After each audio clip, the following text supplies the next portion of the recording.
On ne vit pas dans un espace neutre et blanc.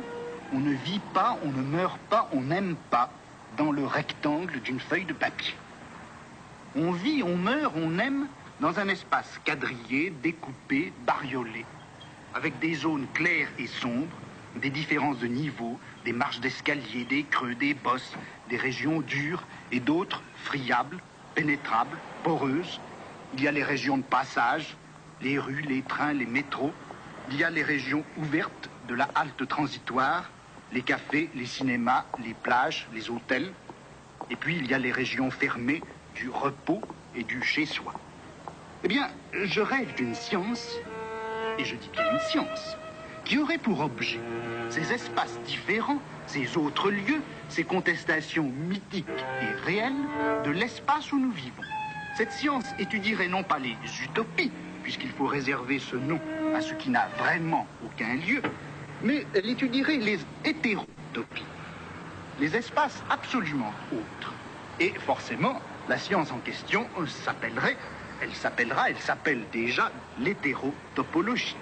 Les lieux que la société ménage dans ses marges, dans les plages vides qui l'entourent, ces lieux sont plutôt réservés aux individus dont le comportement est déviant par rapport à la moyenne ou à la norme exigée. De là, les maisons de repos, de là, les cliniques psychiatriques, de là également, bien sûr, les prisons. Il faudrait sans doute y joindre les maisons de retraite, puisque, après tout, l'oisiveté dans une société aussi affairée que la nôtre, l'oisiveté est comme une déviation d'ailleurs qui se trouve en l'occurrence être une déviation biologique quand elle est liée à la vieillesse, et c'est une déviation, ma foi, constante pour tous ceux du moins qui n'ont pas la discrétion de mourir d'un infarctus dans les 3 semaines qui suivent leur mise à la retraite. On pourrait peut-être se poser tout d'abord la première question, quand c'est que tout a commencé? Alors Michel Foucault, au fond, depuis quand sommes-nous ici? Pour moi, depuis le café, mais j'aurais envie de dire que c'est tout de même vers 1956 qu'il y a eu au moins 2 événements importants qui ont, je crois, en quelque sorte bouclé les séquelles de la guerre et puis inauguré quelque chose de nouveau. Je dirais, ça a été d'une part les événements de Hongrie et puis d'autre part, bien sûr, la guerre d'Algérie. Finalement, Michel Foucault, philosophe français, né en 1926 à Poitiers, mort en 1984 à Paris, s'est intéressé principalement aux institutions, aux conditions d'émergence des savoirs, des pouvoirs et des discours en Occident, aux techniques de l'âme et des pratiques de soi, aux processus mis en œuvre qui ont façonné l'homme moderne. Le gros problème avant la guerre et après la guerre, ça a été comment arriver à réduire cette série d'événements qu'ont été le fascisme et puis le massacre, l'Holocauste, etc. Et puis on avait évidemment la grosse faire rentrer de force dans un corset philosophique dominateur. Voilà. Et alors le marxisme était tout de même la grosse machine à penser l'événement. Et à partir de 56, la grosse machine justement s'enrayait, et puis les événements sont arrivés. Événements peut-être moins gros, moins gigantesques que ceux du fascisme et mais ils sont arrivés de plein fouet, et puis on n'avait plus rien pour les penser. Moi je crois qu'à partir de ce moment-là a commencé une forme de pensée, de réflexion, comme vous voudrez, beaucoup plus sensible à l'événement, et dont je dirais, pour reprendre un mot que vous employez et que j'aime beaucoup, les intellectuels ont commencé à être des journalistes. À vrai dire, je ne suis pas philosophe, je ne fais pas de la philosophie dans ce que je fais. Et j'aurais à me nommer, à me donner une étiquette, à dire quel je suis, j'avoue que je serais terriblement embarrassé. Je ne pose pas la question de qu'est-ce que c'est que connaître. Mon problème n'est pas de savoir si les discours scientifiques sont vrais ou pas, s'ils ont rapport à une objectivité ou non, s'il faut les considérer comme simplement cohérents ou seulement commodes, s'ils sont l'expression d'une réalité extérieure ou pas. Tout ça, ce ne sont pas mes questions. Je dirais que je fais l'histoire des problématisations, c'est-à-dire l'histoire de la manière dont les choses font problème.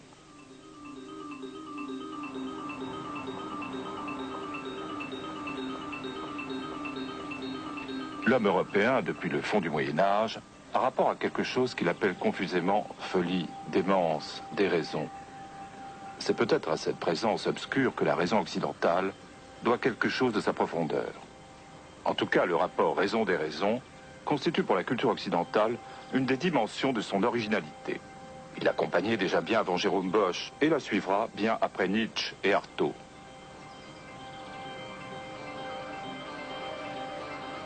Qu'est-ce donc que cet affrontement au-dessous du langage de la raison? Vers quoi pourrait nous conduire une interrogation qui ne suivrait pas la raison dans son devenir horizontal, mais chercherait à retracer dans le temps cette verticalité constante qui, tout au long de la culture européenne, la confronte à ce qu'elle n'est pas, la mesure à sa propre démesure.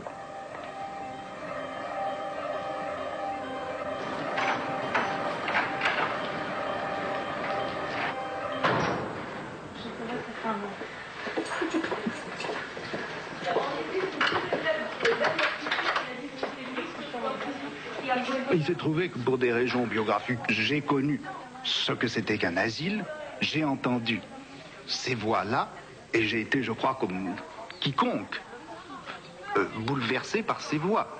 Je dis quiconque, j'allais dire à l'exception des médecins. Et quand je dis à l'exception des médecins et des psychiatres, je veux dire que leur fonctionnement statutaire filtre tellement ce qu'il peut y avoir de cri dans la parole d'un fou qu'ils n'entendent plus que la part intelligible ou inintelligible du discours. La forme cri, leur est devenue inaccessible par le filtre précisément de leur savoir institué.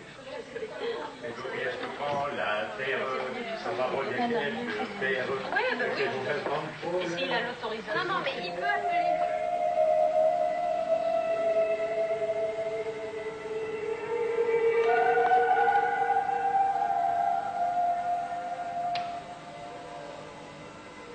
Ecco fatto. Ho visto. E adesso copritela. Ecco.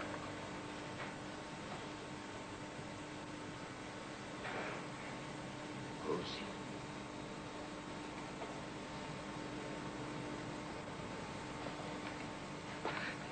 E noi andremo insieme a cena domattina. Le roi Lear, c'est sans doute la très rare, la très solitaire expression d'une expérience pleinement et complètement tragique de la folie. Elle est sans équivalent aucun dans une culture comme la nôtre. Parce que notre culture, elle a toujours pris soin, au fond, de tenir la folie à distance.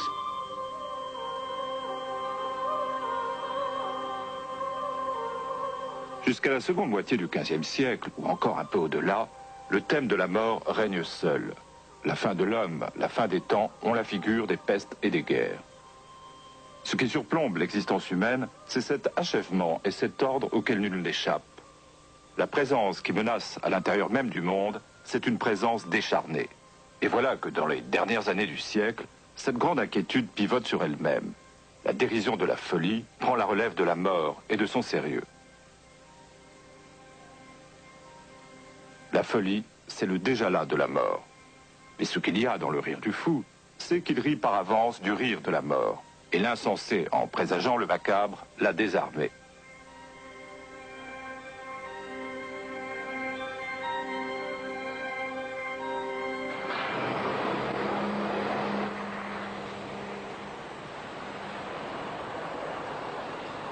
La montée de la folie sur l'horizon de la Renaissance s'aperçoit d'abord à travers le délabrement du symbolisme gothique. Comme si ce monde, où le réseau des significations spirituelles était si serré, commençait à se brouiller, laissant apparaître des figures dont le sens ne se livre plus que sous les espèces de l'insensé. Les formes gothiques subsistent encore pour un temps, mais peu à peu elles deviennent silencieuses, cessent de dire, de rappeler, d'enseigner, et ne manifestent plus hors de tout langage possible, mais pourtant dans la familiarité du regard, que leur présence fantastique.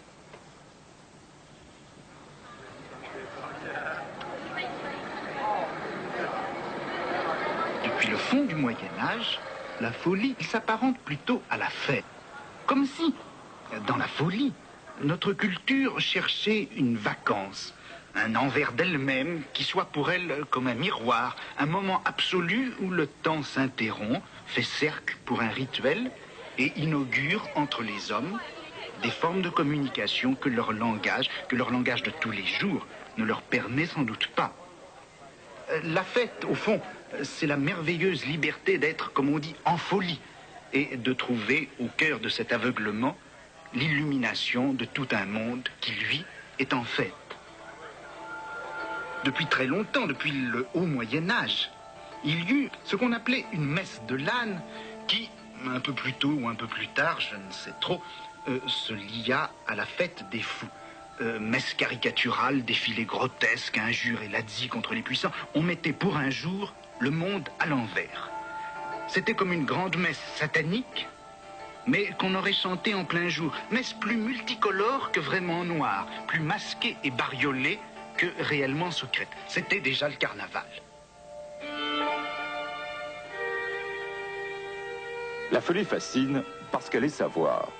Elle est savoir d'abord parce que toutes ces figures absurdes sont en réalité les éléments d'un savoir difficile, fermé, ésotérique.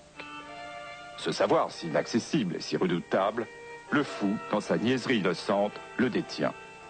Tandis que l'homme de raison et de sagesse n'en perçoit que des figures fragmentaires, d'autant plus inquiétantes. Le fou le porte tout entier en une sphère intacte. Cette boule de cristal, qui pour tous est vide, est pleine à ses yeux de l'épaisseur d'un invisible savoir.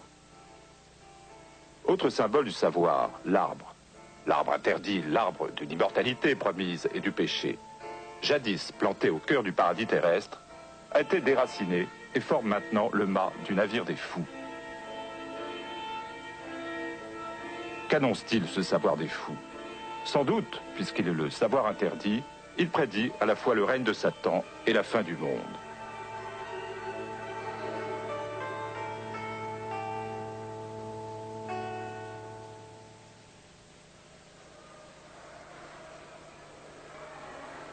Il n'y a pas de civilisation sans folie. Cette part d'ombre, ou si vous préférez d'illumination, elle accompagne l'homme partout.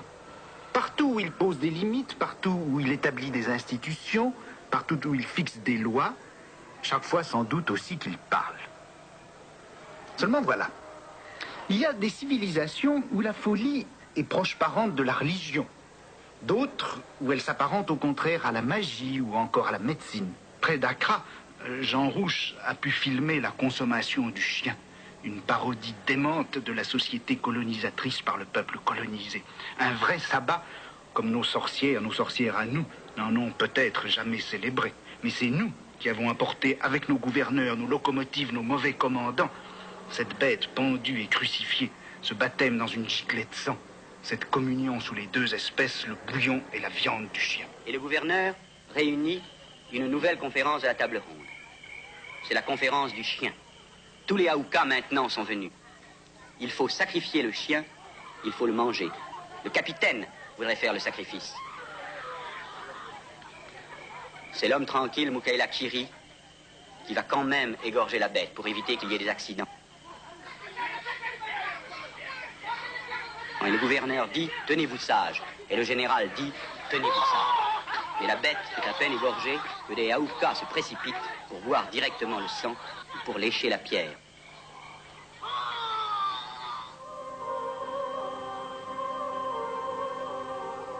L'expérience classique de la folie naît.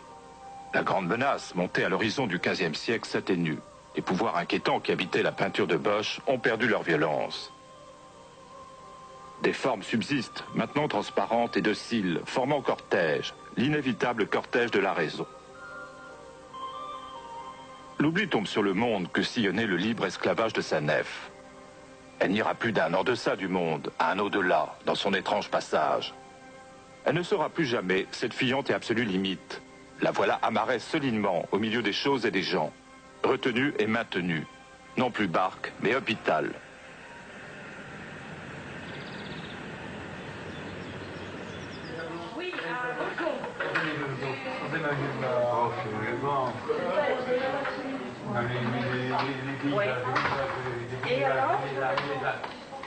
Pendant toute l'époque classique, Les fous vont faire partie d'un paysage social pittoresque, qui sert tout au plus à relancer une inquiétude sceptique. Après tout, je pourrais moi-même être fou, mais je n'en sais rien, puisque la folie est inconsciente et que, tous les autres étant fous, je n'ai point de repère pour savoir si je le suis ou non.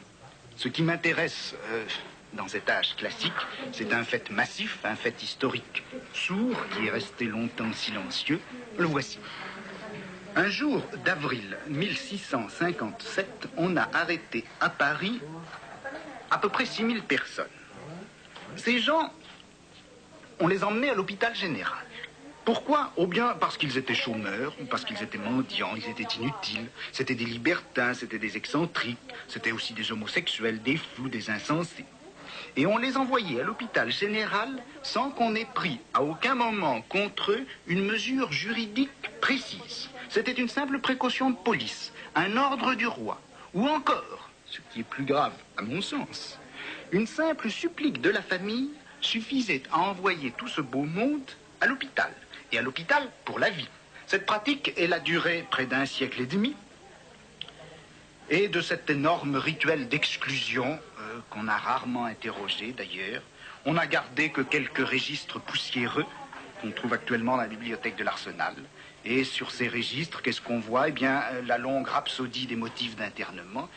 Je crois qu'il mérite d'être écouté. 31 janvier. La porte, Charlotte. C'est une convulsionnaire. 31 janvier. Rousseau, Marie-Jeanne. Elle est folle et sans espérance de retour. 31 janvier. Mignon, Anne. Elle est servante du sieur Buquet, dont elle est grosse. 31 janvier. Dubo, Jean-François. Il ne cesse de maltraiter sa femme qui le ruine et qui l'a réduite à la misère avec un enfant. Il est livré à toutes sortes de débauches. Vous voyez combien la raison est laconique et impérative lorsqu'il s'agit pour elle de juger le contraire d'elle-même. La folie dont la Renaissance vient de libérer les voix, mais dont elle a maîtrisé déjà la violence, l'âge classique va la réduire au silence par un étrange coup de force. Dans le cheminement du doute, Descartes rencontre la folie à côté du rêve et de toutes les formes d'erreur. Cette possibilité d'être fou ne risque-t-elle pas de le déposséder de son propre corps, comme le monde du dehors peut s'esquiver dans l'erreur, ou la conscience s'endormir dans le rêve?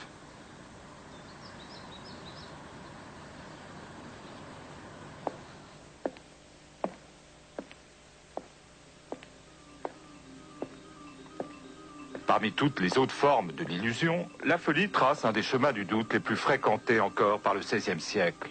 On n'est pas toujours sûr de ne pas rêver, jamais certain de n'être pas fou. Que ne nous souvient-il combien nous sentons de contradictions en notre jugement même? Or, cette certitude, Descartes maintenant l'a acquise et la tient solidement. La folie ne peut plus le concerner. Ce serait extravagance de supposer qu'on est extravagant. Ainsi, le péril de la folie a disparu de l'exercice même de la raison. Celle-ci est retranchée dans une pleine possession de soi, où elle ne peut rencontrer d'autres pièges que l'erreur, d'autres dangers que l'illusion. Le doute de Descartes dénoue les charmes des sens, traverse les paysages du rêve, guidé toujours par la lumière des choses vraies. Mais il bannit la folie au nom de celui qui doute, et qui ne peut pas plus déraisonner que ne pas penser et ne pas être. Désormais, la folie est exilée.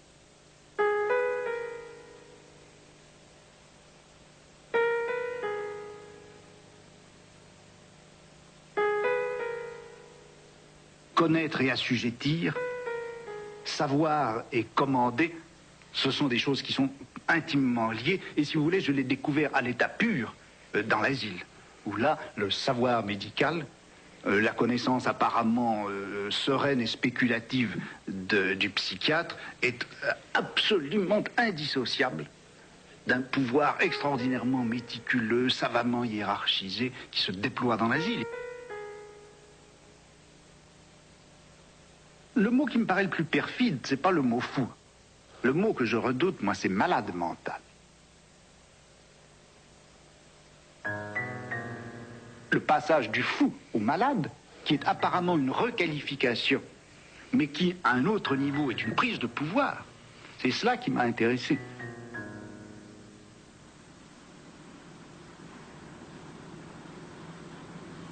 Dans son fonctionnement ou dans son propos, l'hôpital général ne s'apparente à aucune idée médicale. Il est une instance de l'ordre monarchique et bourgeois, qui s'organise en France à cette même époque. Le classicisme a inventé l'internement, un peu comme le Moyen-Âge, la ségrégation de lépreux. La place laissée vide par ceci a été occupée par des personnages nouveaux dans le monde européen. Ce sont les internés.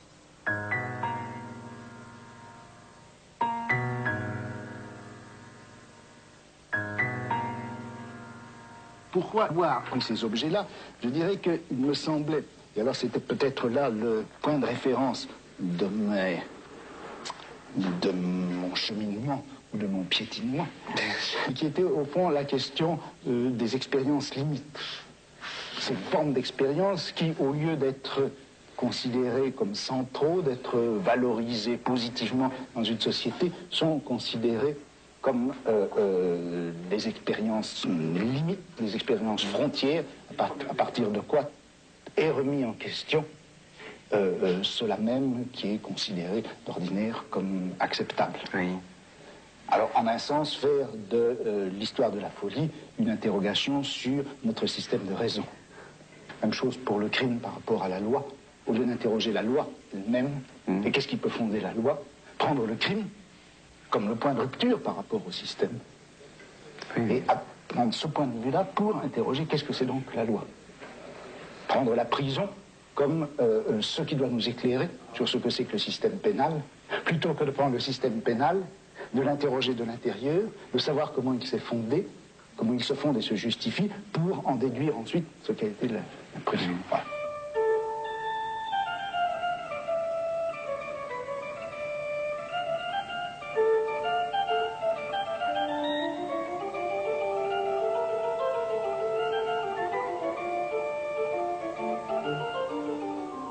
Cette mécanique constituée par la surveillance, le quadrillage social menu, l'emprisonnement, soit dans des maisons de détention, soit dans des camps, soit dans des camps de travail, etc., cette formule a été finalement et est actuellement reprise dans tous les contextes politiques et sociaux. Ça a été une si formidable invention et si merveilleuse qu'elle s'est répandue presque comme la machine à vapeur. Et on pourrait parfaitement suivre l'histoire, le développement historico-géographique de cette institution d'enfermement punitif qui est née en Europe dans la seconde moitié du XVIIIe siècle et qui est devenue maintenant une forme d'encadrement général de la plupart des sociétés modernes, qu'elles soient capitalistes ou qu'elles soient socialistes.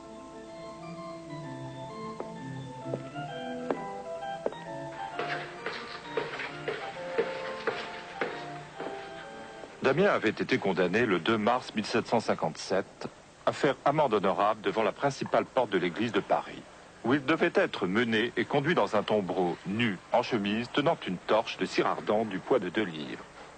Puis, dans le dit tombereau à la place de Grève et sur un échafaud qui sera dressé, tenaillé aux mamelles, bras, cuisses et gras des jambes, sa main droite tenant en icelle le couteau dont il a commis le dit parricide. Cet exécuteur, quoique fort et robuste, a eu beaucoup de peine à arracher les pièces de chair qu'il prenait dans ses tenailles 2 ou 3 fois du même côté, en tordant. Et ce qu'il en emportait formait à chaque partie une plaie de la grandeur d'un écu de 6 livres. Après ces tenaillements, Damien, qui criait beaucoup sans cependant jurer, levait la tête et se regardait. Le même tenailleur a pris avec une cuillère de fer dans la marmite de cette drogue toute bouillante qu'il a jetée en profusion sur chaque plaie. Enfin, on l'écarte là, raconte la Gazette d'Amsterdam. Dans les monarchies de la fin du Moyen-Âge, XVIIe, XVIIIe siècle, tout individu qui enfreignait une loi atteignait la volonté du souverain, puisque la loi, c'était la volonté du souverain. Donc, il y avait un petit régicide au cœur du moindre des criminels.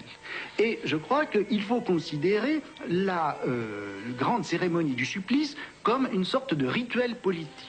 Le couronnement du roi, c'était un rituel politique. Son entrée dans une ville, c'était aussi un rituel politique. Eh bien, les supplices, c'était une sorte de rituel politique beaucoup plus quotidien qui consistait à manifester la force physique, matérielle du roi dans tout son éclat et dans toute sa violence. Et le corps du supplicié devait montrer par ses plaies, les cris du supplicié devaient, dans ses hurlements, manifester la force éclatante du souverain.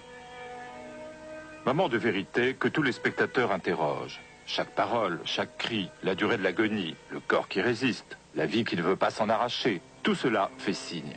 Le cycle est bouclé. De la question à l'exécution, le corps a produit et reproduit la vérité du crime. À la fin du XVIIIe siècle, au début du XIXe, malgré quelques grands flamboiements, la sombre fête punitive est en train de s'éteindre.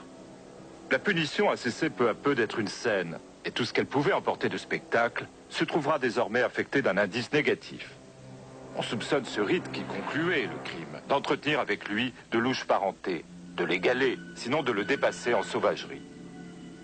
Tout au long du XVIIIe siècle, à l'intérieur et à l'extérieur de l'appareil judiciaire, dans la pratique pénale quotidienne comme dans la critique des institutions, on voit se former une nouvelle stratégie pour l'exercice du pouvoir de châtier. Non pas moins punir, mais punir mieux. Punir avec une sévérité atténuée peut-être, mais pour punir avec plus d'universalité et de nécessité. Insérer le pouvoir de punir plus profondément dans le corps social.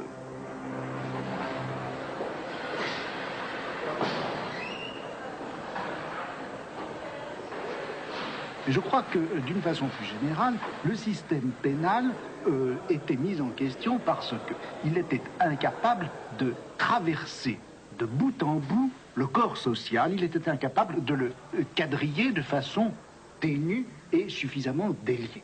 Alors, nécessité, d'une part, d'une surveillance policière, bien sûr, nécessité aussi d'avoir à sa disposition un système de punition tel qu'on puisse l'ajuster exactement au plus petit délit, graduer cette punition en fonction de l'importance relative des délits, et enfin, troisièmement, faire en sorte que ce système ne soit pas purement et simplement éliminatoire, exil ou mort, mais que ça puisse servir à corriger les individus, de manière qu'une fois qu'ils rentrent dans le corps social, ils soient améliorés, amendés.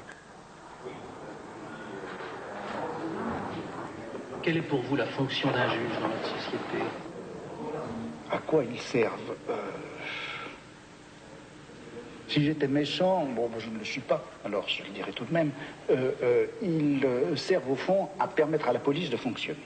La justice, elle n'est pas faite pour autre chose que d'enregistrer au niveau officiel, au niveau légal, au niveau rituel aussi, ces contrôles qui sont essentiellement des contrôles de normalisation et qui sont assurés par la police. La justice est au service de la police, historiquement et de fait institutionnellement.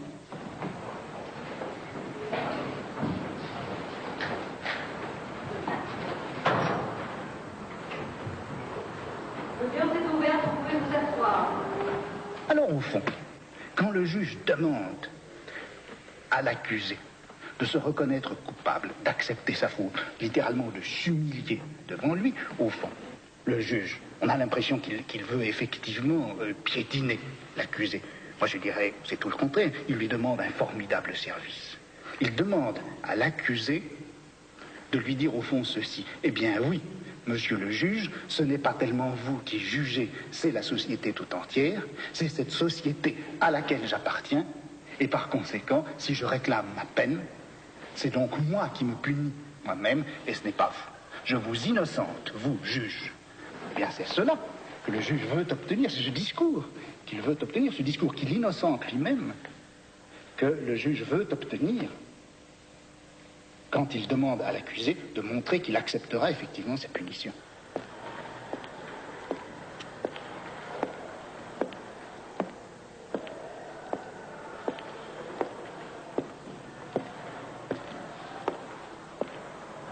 Je crois que ce qu'il faut analyser, c'est justement ce que veut dire ce mot humanité. En fait, je crois que ce qui était cherché, c'était une méthode, une manière à la fois raisonnable, rationnelle, économique d'exercer le pouvoir. Et il y avait dans la terreur et l'éclat des supplices une espèce de dépense politique, non seulement inutile, mais dangereuse, puisque très souvent les supplices suscitaient révolte, mécontentement, mouvement d'émeute, etc. Alors, on a cherché un moyen discret et absolument économique d'exercer ce pouvoir de punition. Et c'est à cette nouvelle économie du pouvoir qu'on a donné le nom d'humanité.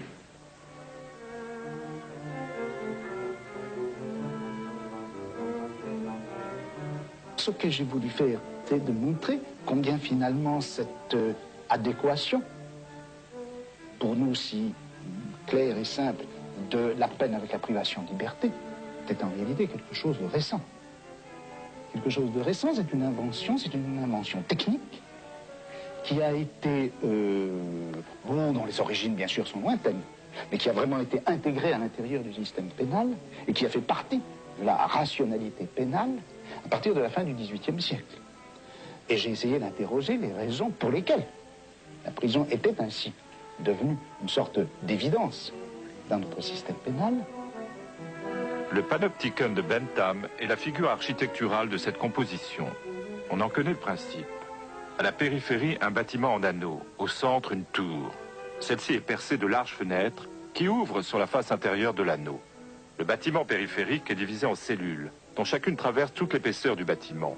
Elles ont 2 fenêtres, l'une vers l'intérieur correspondant aux fenêtres de la tour, l'autre donnant sur l'extérieur, permet à la lumière de traverser la cellule de part en part. Il suffit alors de placer un surveillant dans la tour centrale et dans chaque cellule d'enfermer un fou, un malade, un condamné, un ouvrier ou un écolier. Le panoptique est une machine à dissocier le couple voir être vu. Dans l'anneau périphérique, on est totalement vu, sans jamais voir. Dans la tour centrale, on voit tout, sans être jamais vu. Dispositif important, car il automatise et désindividualise le pouvoir. Celui-ci a son principe moins dans une personne que dans une certaine distribution concertée des corps, des surfaces, des lumières, des regards. Dans un appareillage dont les mécanismes internes produisent le rapport dans lequel les individus sont pris. Peu importe, par conséquent, qui exerce le pouvoir. Un individu quelconque, presque pris au hasard, peut faire fonctionner la machine. À défaut du directeur, sa famille, son entourage, ses amis, ses visiteurs, ses domestiques même. Tout comme est indifférent le motif qui l'anime. La curiosité d'un indiscret, la malice d'un enfant, l'appétit de savoir d'un philosophe qui veut parcourir ce muséum de la nature humaine, ou la méchanceté de ceux qui prennent plaisir à épier et à punir. Le dispositif panoptique aménage des unités spatiales qui permettent de voir sans arrêt et de reconnaître aussitôt. En somme, on inverse le principe du cachot, ou plutôt de ses 3 fonctions, enfermé, privé de lumière et caché. On ne garde que la première et on supprime les 2 autres. La pleine lumière et le regard d'un surveillant captent mieux que l'ombre, qui est finalement protégée. La visibilité est un piège.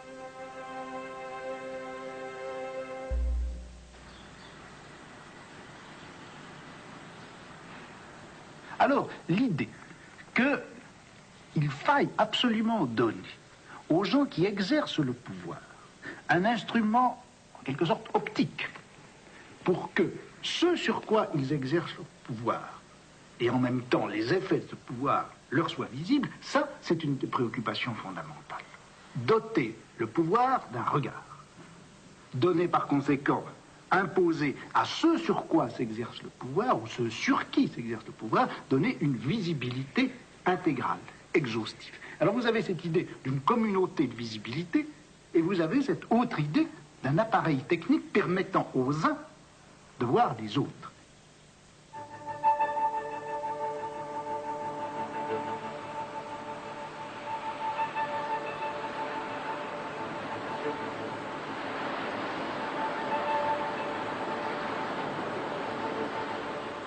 La mise en série des activités successives permet tout un investissement de la durée par le pouvoir.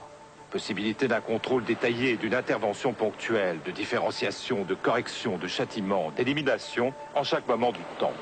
Possibilité de caractériser, donc d'utiliser les individus selon le niveau qui est le leur dans les séries qu'ils parcourent. Possibilité de cumuler le temps et l'activité, de les retrouver totalisés et utilisables dans un résultat dernier, qui est la capacité finale d'un individu. On ramasse la dispersion temporelle pour en faire un profit et on garde la maîtrise d'une durée qui échappe. Le pouvoir s'articule directement sur le temps, il en assure le contrôle et en garantit l'usage. D'un mot, les disciplines sont l'ensemble des minuscules inventions techniques qui ont permis de faire croître la grandeur utile des multiplicités en faisant décroître les inconvénients du pouvoir qui, pour les rendre justement utiles, doit les régir. Une multiplicité, que ce soit un atelier ou une nation, une armée ou une école, atteint le seuil de la discipline lorsque le rapport de l'un à l'autre devient favorable.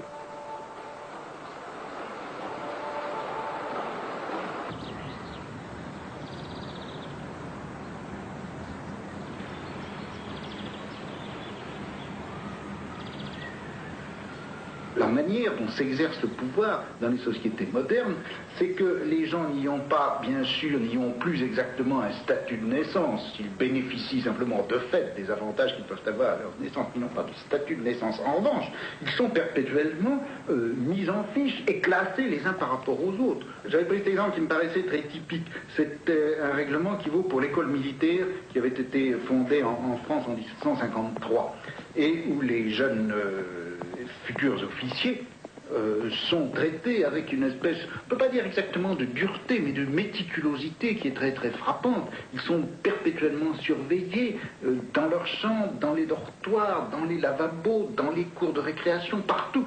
Et non seulement ils sont surveillés tout le temps, mais ils sont classés tout le temps. On est dans une sorte de société de concours perpétuel et généralisé. Et en même temps, le classement vaut sanction. Car si vous êtes bien classé, c'est récompense. Mais si vous êtes mal classé, vous savez parfaitement que c'est punition et que ça entraîne toute une série de sanctions de fait.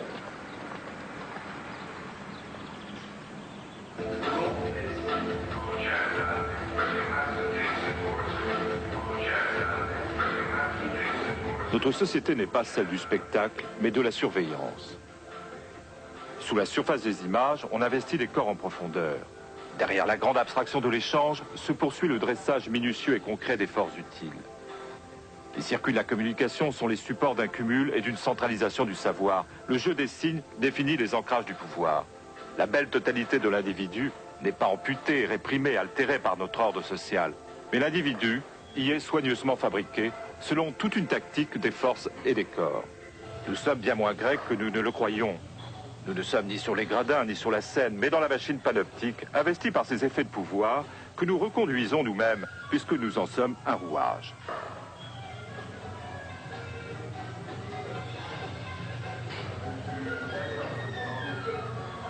La servitude de soi, la servitude à l'égard de soi-même, est ici définie comme ce contre quoi nous devons lutter. Développement de cette proposition, être libre, c'est fuir la servitude de soi. Être esclave de soi-même, s'y servir. Être esclave de soi-même, c'est la plus grave, la plus lourde, gravissima de toutes les servitudes. Deuxièmement, c'est une servitude assidue.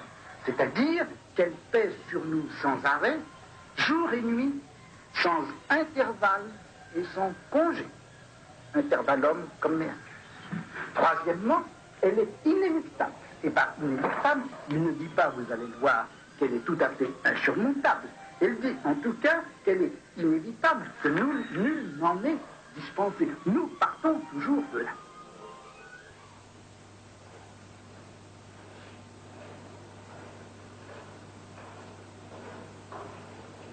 Épiméléia, tout c'est le souci de soi-même, c'est le fait de s'occuper de soi-même, de se préoccuper de soi-même. Se soucier de soi-même implique que l'on convertisse son regard de l'extérieur, des autres, du monde, etc., vers soi-même.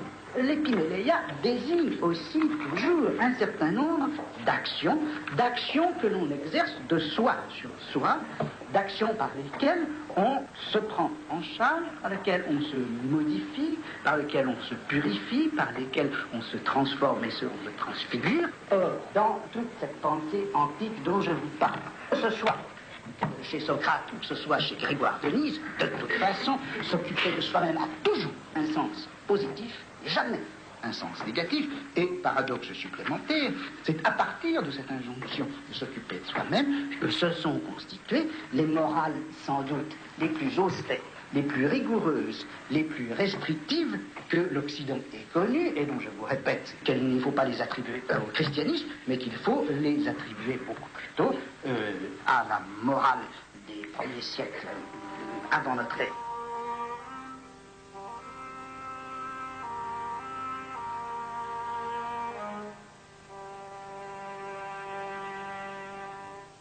Ce que je voudrais ressaisir, c'est comment le souci de soi, qui avait été longtemps avant Socrate et dans la tradition grecque, commandé par le principe d'une existence éclatante et mémorable, comment ce principe du souci de soi commandé par l'existence éclatante et mémorable a été non pas remplacé, mais repris, infléchi, modifié, réélaboré par le principe du dire vrai auquel on doit se confronter courageusement. Comment se sont combinés l'objectif d'une beauté de l'existence et la tâche de rendre compte de soi-même dans le jeu de la vérité.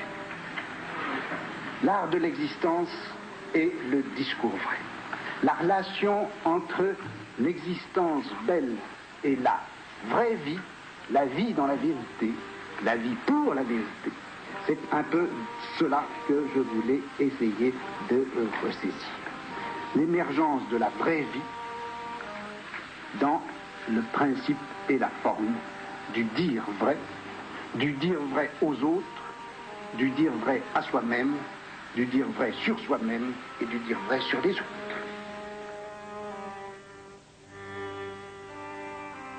Ce qui fait qu'un discours moral n'est qu'un discours moral, c'est qu'il se borne à prescrire les principes et les normes de conduite.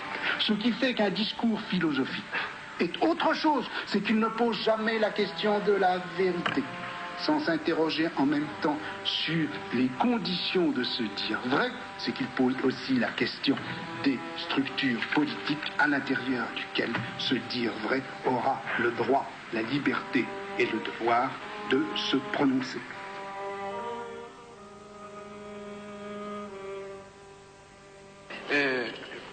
Il y a 10 ans, Michel Foucault, vous publiez Les mots et les choses. Et je pensais que cette question allait finir. Il y a juste 10 ans, et vous écriviez « L'homme n'est pas le plus vieux problème, ni le plus constant qui se soit posé au savoir humain. » Et il ajoutait, il faudrait lire évidemment toute la page, mais enfin, « L'homme est une invention dont l'archéologie de notre pensée montre aisément la date récente et peut-être la fin prochaine. » Oui, parce que j'ai commencé toute cette histoire en décrivant, en quelque sorte en racontant un tableau de Velázquez, Les Ménides. J'ai choisi ce tableau parce qu'il me paraît être comme une sorte de modèle réduit de toute l'histoire que j'ai voulu retracer. Dans ce tableau, en effet, on voit un peintre, Velázquez lui-même, qui est en train de peindre une toile. On ne sait pas ce que représente cette toile, ni si même elle est commencée, puisqu'on n'en voit que l'envers. Or, au milieu de ces tableaux qui sont suspendus au mur du fond de la pièce, ainsi représenté sur le tableau, il y a un petit miroir. Et dans ce miroir, on voit le reflet du roi et de la reine d'Espagne. Par conséquent, on peut conclure, mais c'est simplement en conclusion, que le peintre est en train de représenter sur sa toile le roi et la reine d'Espagne, et que la jeune princesse est en train de regarder le roi et la reine qui sont en train de se faire portraiturer. Reflet qui montre naïvement et dans l'ombre ce que tout le monde regarde au premier plan. Il restitue comme par enchantement ce qui manque à chaque regard. À celui du peintre, le modèle que recopie là-bas sur le tableau son double représenté. À celui du roi, son portrait qui s'achève sur ce versant de la toile qu'il ne peut percevoir d'où il est. À celui du spectateur, le centre réel de la scène, dont il a pris la place comme par effraction. Mais peut-être cette générosité du miroir est-elle feinte? Peut-être cache-t-il autant et plus qu'il ne manifeste? Eh bien, au XVIIe siècle, au fond, ce n'était jamais l'homme lui-même, le roi, qui était présent à l'intérieur même du savoir et de la connaissance. Il était en quelque sorte repéré de l'extérieur par tout un système de repères et d'analyse. On étudiait les représentations, l'imagination, le cœur, les passions, etc. Mais l'homme lui-même, l'homme en quelque sorte en chair et en os, l'homme avec son corps, avec son sexe, avec ses déterminations historiques précises, n'existait pas. Il n'était là qu'à l'état de représentation, il n'était pas jamais là lui-même. Peut-être y a-t-il dans ce tableau de Velázquez comme la représentation de la représentation classique et la définition de l'espace qu'elle ouvre. Ce sujet même, qui est le même, a été élidé. Et libre enfin de ce rapport qu'il enchaînait, la représentation peut se donner comme pure représentation.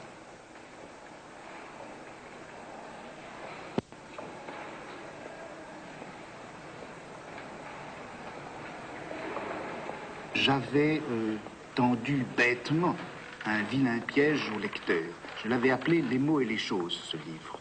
Je l'avais appelé « Les mots et les choses » et bien sûr, les lecteurs ont dit « Eh bien, c'est drôle, on ne voit pas les choses ». Et en effet, jamais le monde extérieur n'était invoqué comme tel.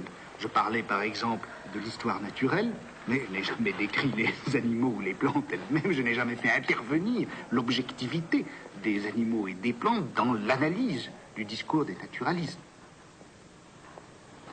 Et puis, il y en a eu d'autres, plus sages encore, qui ont dit, mais vous savez, il n'y a même pas de mots. Car, dire vrai, je ne faisais pas non plus une analyse linguistique.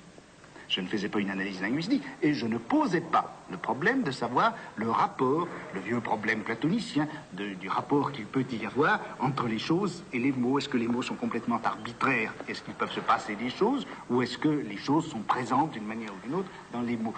C'était un titre piège. Je voulais montrer en quelque sorte que les discours, c'était une pratique autonome qui était en quelque sorte extérieure aux mots et aux choses, bien qu'à chaque instant, il fût question des choses, et bien qu'à chaque instant, des mots fussent utilisés.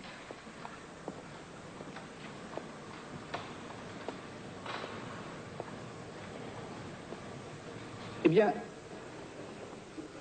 je crois que l'homme a été, sinon un mauvais rêve, sinon un cauchemar, du moins une figure très particulière, très déterminée, historiquement située à l'intérieur de notre culture. Avant le XIXe siècle, on peut dire que l'homme n'existait pas. Ce qui existait, eh bien, c'était un certain nombre de problèmes, c'était un certain nombre de formes de savoir et de réflexion, où il était question de la nature, où il était question de la vérité, où il était question du mouvement, où il était question de l'ordre. Il était question de l'imagination, il était question de la représentation, etc. Mais il n'était pas, à vrai dire, question de l'homme. Au début du XVIIe siècle, en cette période qu'à tort ou à raison on a appelée baroque, la pensée cesse de se mouvoir dans l'élément de la ressemblance. La similitude n'est plus la forme du savoir, mais plutôt l'occasion de l'erreur. L'âge du semblable est en train de se refermer sur lui-même. Derrière lui, il ne laisse que des jeux. Des jeux dont les pouvoirs d'enchantement croisent de cette parenté nouvelle de la ressemblance et de l'illusion. Partout se dessinent les chimères de la similitude. Mais on sait que ce sont des chimères. C'est le temps privilégié du trompe-l'œil, de l'illusion comique, du théâtre qui se dédouble et représente un théâtre, du quiproquo, des songes et visions. C'est le temps des sens trompeurs, c'est le temps où les métaphores, les comparaisons et les allégories définissent l'espace poétique du langage. Désormais, les belles figures rigoureuses et contraignantes de la similitude vont être oubliées. Et on tiendra les signes qui les marquaient pour rêverie et charme d'un savoir qui n'était pas encore devenu raisonnable.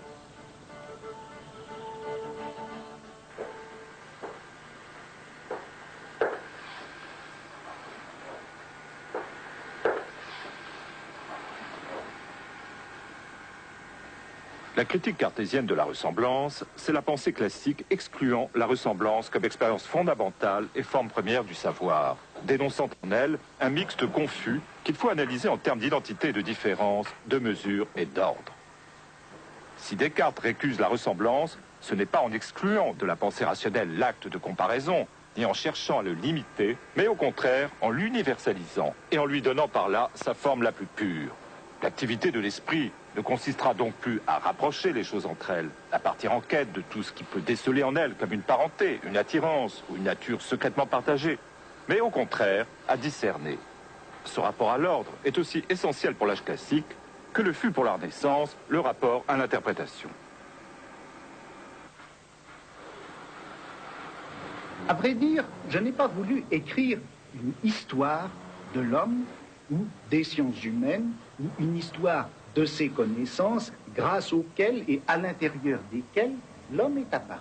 En fait, j'ai voulu faire ce que j'ai appelé d'un mot commode, un peu factice, un peu arbitraire, le mot d'archéologie. Eh bien, il me semble que les sciences, qui sont pourtant ce que nous croyons le mieux posséder, ce que nous croyons le mieux maîtriser à l'intérieur de notre propre pensée, ces sciences que nous croyons habiter au fond dans tous leurs recoins par notre conscience la plus lucide, il me semble qu'elles aussi obéissent à un inconscient. il y a un inconscient de la science et il y a un inconscient du savoir. À la fin du XVIIIe siècle, on a vu apparaître un certain nombre de sciences, non seulement de sciences, mais de domaines scientifiques, de domaines à exploiter par une science, et on les a vus apparaître dans un ordre entièrement dispersé. On a vu apparaître le langage avec la philologie, on a vu apparaître la vie avec la biologie, on a vu apparaître le travail avec l'économie politique. Tous ces phénomènes sont apparus dans un ordre à la fois dispersé et pourtant parfaitement cohérent. Or, quand on fait l'analyse de tous ces phénomènes qui sont contemporains et dispersés, on s'aperçoit qu'en fait, ils obéissent à une certaine structure commune. On s'aperçoit que c'est au fond la même forme de pensée qui les a rendus les uns et les autres possibles.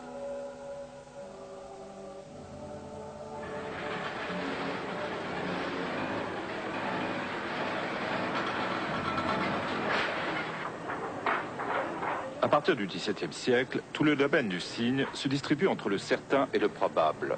C'est-à-dire qu'il ne saurait plus y avoir du signe inconnu, point de marque muette. On peut définir maintenant les instruments que prescrit à la pensée classique le système des signes. C'est lui qui introduit dans la connaissance la probabilité, l'analyse et la combinatoire, l'arbitraire justifié du système. C'est lui qui donne lieu à la fois à la recherche de l'origine et à la calculabilité, à la constitution de tableaux fixant les compositions possibles et à la restitution d'une genèse à partir des éléments les plus simples. C'est lui qui rapproche tout savoir d'un langage et cherche à substituer à toutes les langues un système de symboles artificiels et d'opérations de nature logique.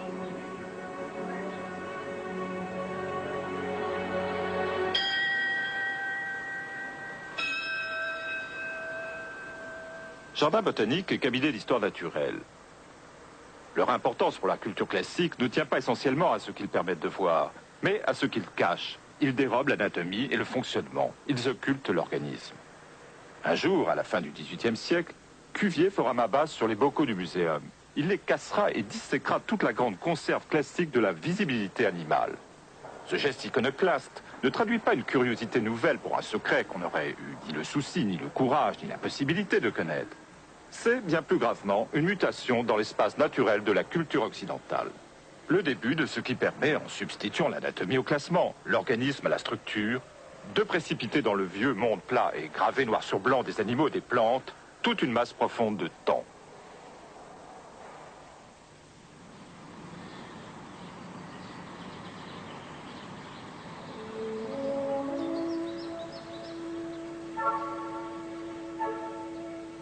Le système des limites, parmi les éléments que sa description juxtapose avec minutie, tel ou tel d'entre eux. Ils définissent la structure privilégiée et à vrai dire exclusive à propos de laquelle on étudiera l'ensemble des identités ou des différences. Toute différence qui ne portera pas sur un de ces éléments sera réputée indifférente. Le système est relatif. Il peut fonctionner avec la précision qu'on désire. Linné a calculé que les 38 organes de la génération, comportant chacun les 4 variables du nombre, de la figure, de la situation et de la proposition, autorisaient 5776 configurations qui suffisent à définir les genres. Si on veut obtenir des groupes plus nombreux que les genres, il faut faire appel à des caractères plus restreints. Caractères factices convenus entre les botanistes, comme par exemple les seuls étamines ou le seul pistil. On pourra ainsi distinguer les classes ou les ordres. Ainsi, le domaine entier du règne végétal ou animal pourra être quadrillé.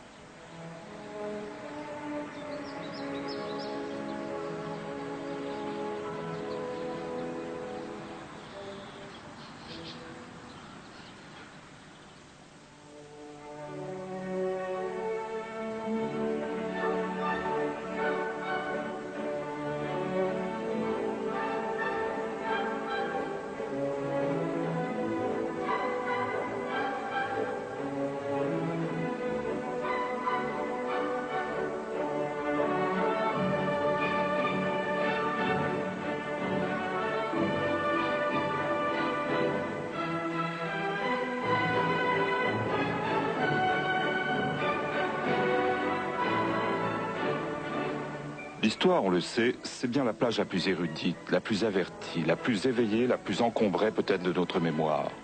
Mais c'est également le fond d'où tous les êtres viennent à leur existence et à leur scintillement précaire. mode d'être de tout ce qui nous est donné dans l'expérience. L'histoire est ainsi devenue l'incontournable de notre pensée. Il a bien fallu un événement fondamental, un des plus radicaux sans doute, qui soit arrivé à la culture occidentale pour que se défasse la positivité du savoir classique et que se constitue une positivité dont nous ne sommes sans doute pas entièrement sortis. Cet événement, sans doute parce que nous sommes pris encore dans son ouverture, nous échappe pour une grande part. La constitution de tant de sciences positives, l'émergence de l'histoire à la fois comme savoir et comme mode d'être de l'empiricité, ne sont qu'autant de signes d'une rupture profonde.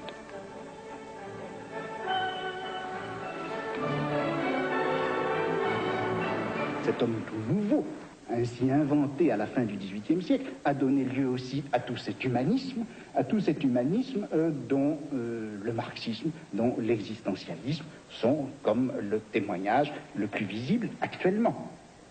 Mais je crois que, paradoxalement, le développement des sciences humaines nous conduit maintenant beaucoup plutôt à une disparition de l'homme qu'à une apothéose de l'homme.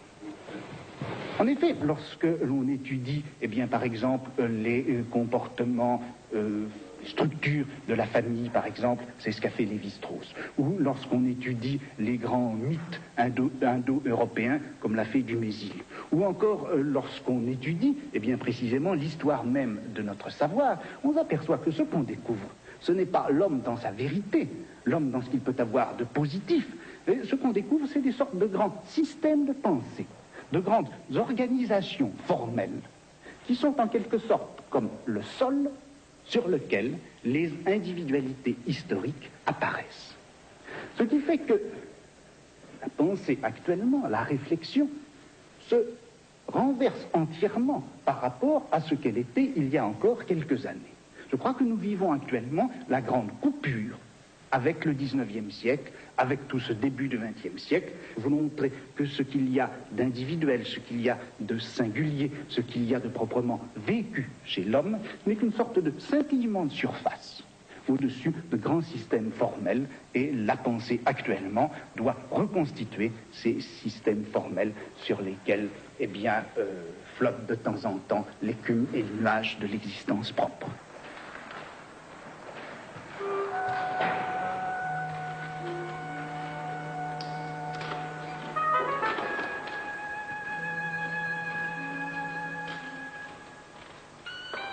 En fait, parmi toutes les mutations qui ont affecté le savoir des choses et de leur ordre, le savoir des identités, des différences, des caractères, des équivalences, des mots, bref, au milieu de tous les épisodes de cette profonde histoire du même, un seul, celui qui a commencé il y a un siècle et demi et qui peut-être est en train de se clore, a laissé apparaître la figure de l'homme.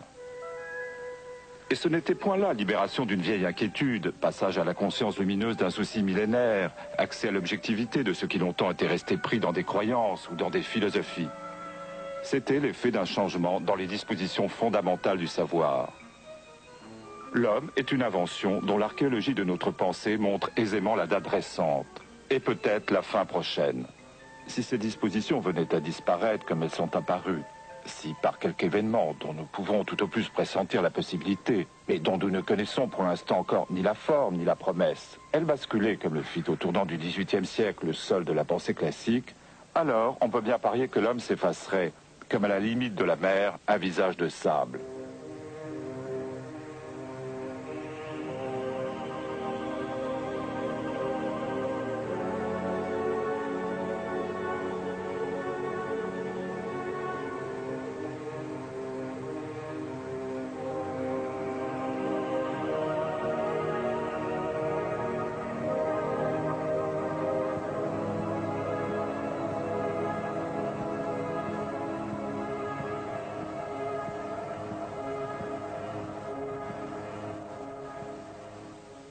Il ne nous est pas permis, intellectuellement permis, de désespérer une grande chose.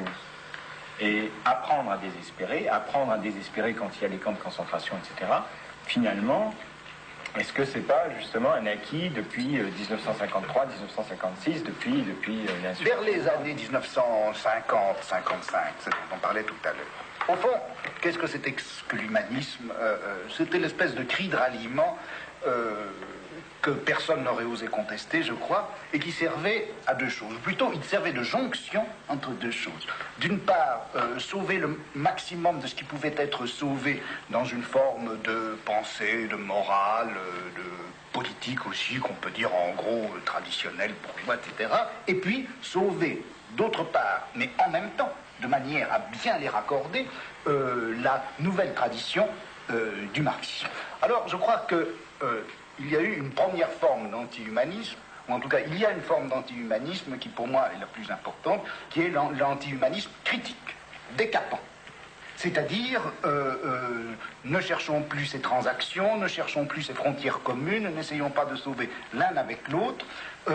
Derrière cette idée de l'homme total, complet, heureux, désaliéné, etc., qu'est-ce qui se cache, encore une fois, ce projet de sauver l'un et l'autre. Alors, décapons cela. Et je crois que la vague de l'anti-humanisme au cours des années 55-60 a eu cette fonction politiquement importante et saine.